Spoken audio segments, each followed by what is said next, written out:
My name is Dino, and I'm here to tell you a story that is called A Limitless Story with No Ending.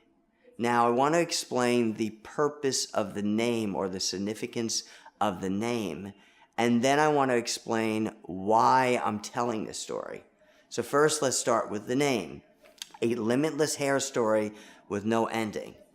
The name of this story is based on me telling a story about something that I invented that's a revolutionary breakthrough in the industry of hair. It's a revolutionary breakthrough for helping people that want more hair. Okay? So that's the purpose of the name of the story. And it's limitless because it took many years, actually decades, to actually come up with.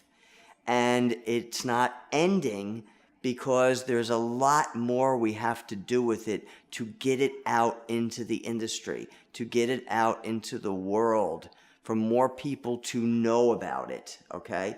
Both end users, meaning people that need hair, and both professionals. And that's my objective. I want to share this with professionals so they can get it out to the public worldwide. So that's why it's also named Endless, a limitless story with no end, because we have a lot to go to get it out there. And my purpose for telling this story is to educate. Now, I also said why I'm telling the story. I would explain why. I've been asked to tell this story for many years. And many people used to say, how did you invent this? How did you invent this? And I always gave a very short explanation. But then I realized that people really want to hear the story of what led you up to inventing something or coming up with something, because it helps people to understand the significance and the details of the invention. So it really is very helpful, and many people have told me that, and that's why I'm explaining this story. So let's start with this story here. I want to take everybody through what was out in the industry in reference to helping people with their hair, about feeling good about their hair, about changing their hair, about fixing a hair problem, any sort of thing, okay?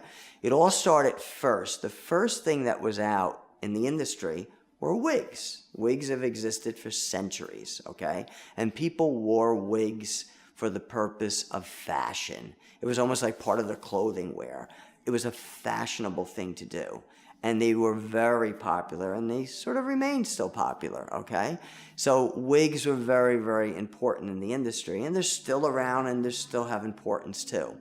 Then there became hair pieces, which a hair piece is a part of a wig.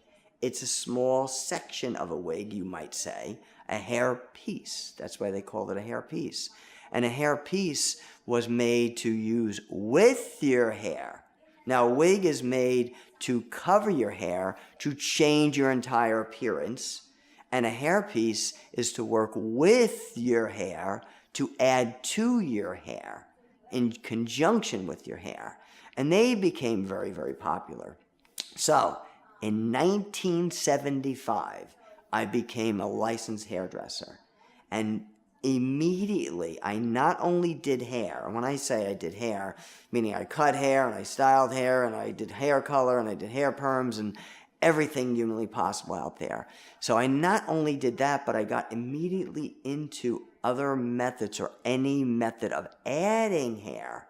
And when I say adding hair, I meant wigs, I meant hair pieces, and anything else that existed, all right? And I love to study. I love to reverse engineer stuff and look at things that are popular and find out why they're popular and how they help people. So I started actually doing wigs and doing hair pieces. Then from there, I started making them. How did I make them? I reversed engineered them. I would get different kinds of wigs and I would take them apart piece by piece to understand how they were constructed.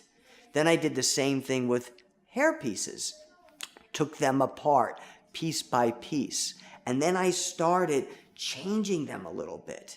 All right, I was taking things about them that were good and using them and altering them a little bit to make them a little bit better. And it was really very, very helpful, and I was very helpful to a lot of people because I was improving a wig and I was improving a hairpiece. The way I was improving it, I was really making it lighter because I felt the lighter they were on their head, the less you can see and find them, and the more comfortable they are also. So that's what I actually did. Now, the next thing I found out, because remember, I love to study. I study massively, okay? So I studied the industry massively. And I found out about something pretty remarkable called a hair weave, all right, back then. And even back then, hair weaves were invented about very roughly about 10 years before, and they were hardly known. So let me explain what a hair weave is for people that don't know it. Two women from Cleveland, Ohio, actually invented hair weaving, all right? And it was about 10 years before 1975, but still hair weaving was known, but not known that much. And they did something remarkable. It was a revolutionary breakthrough, and I want to explain why, all right? A weave was the first method to add hair that stayed on your head. All other methods before that were adding hair, a hairpiece, a wig, were putting hair on top of which you attached and took off. A hair weave was the first method that was attached to your head and stayed on. Now, this was a major breakthrough. And the reason why it was a major breakthrough is because to keep something on as part of you makes it feel like it's part of you and has a big psychological positive effect. Because if now you put hair on and you go to sleep with the hair instead of taking it off, and you go in the shower with the hair instead of taking it off, and you dive in the water with the hair, and it's part of you, it makes a big, gigantic leap in the way you feel about yourself. Because you start to forget that it's not your hair, that it's all your hair. So that was a major breakthrough. And what they did with hair weaving is they cornrowed your hair. And just so you know, these two women, there were two black women from Cleveland, Ohio, which black women knew very well how to cornrow hair, which are braids that are down against your scalp. And they took the cornrows, made them a little smaller, and they made something called a wefting, today known as a track. A wefting is a strip of hair. They took hair, ran it through a machine, and tied hair together to make a strip of hair. Now it's known in the industry also as hair extensions, but we're going to get to that later, okay? So now they made these strips of hair called wefts, and what they did is they sewed the wefts onto the cornrows. And because they sewn it on, what happened was now the hair was part of the client, part of their hair, where they can sleep with it and wake up with it. So that was a major breakthrough because, it was the first step of having hair put on your head that stayed there, okay? So now, one more thing about this story I forgot to mention. This story is going to be broken up into different parts. This story right now, called A Limitless Hair Story with No Ending, is part one. And the reason why I'm breaking it up in parts is because I try to keep these videos around 5, 7, 8 minutes to make them more palatable, because we're all very busy and I don't want to extend the video into a half hour, an hour. I try not to, even though I've done that before. But I'm breaking these down into parts so it's more comfortable for you. So if you want to go from one video to the next, you can, or you can watch one video in one day, another video another day. So this story right now, A Limitless Hair Story with No Ending, is going to have parts to it. At this time, I don't know how many parts, but this one right now is A Limitless Hair Story Part 1. And I'm going to end the story right now, and I'm going to pick up with another filming of A Limitless Hair Story with No Ending Part 2. And then I'm going to make Part 3 and etc. Okay? Now, in the next one, called A Limitless Hair Story with No Ending, That is going to be part 2, and I'm going to explain how that one invention, hair weaving, that was a major breakthrough, okay? How that story led into another invention. And I want to explain everything, something very important to people.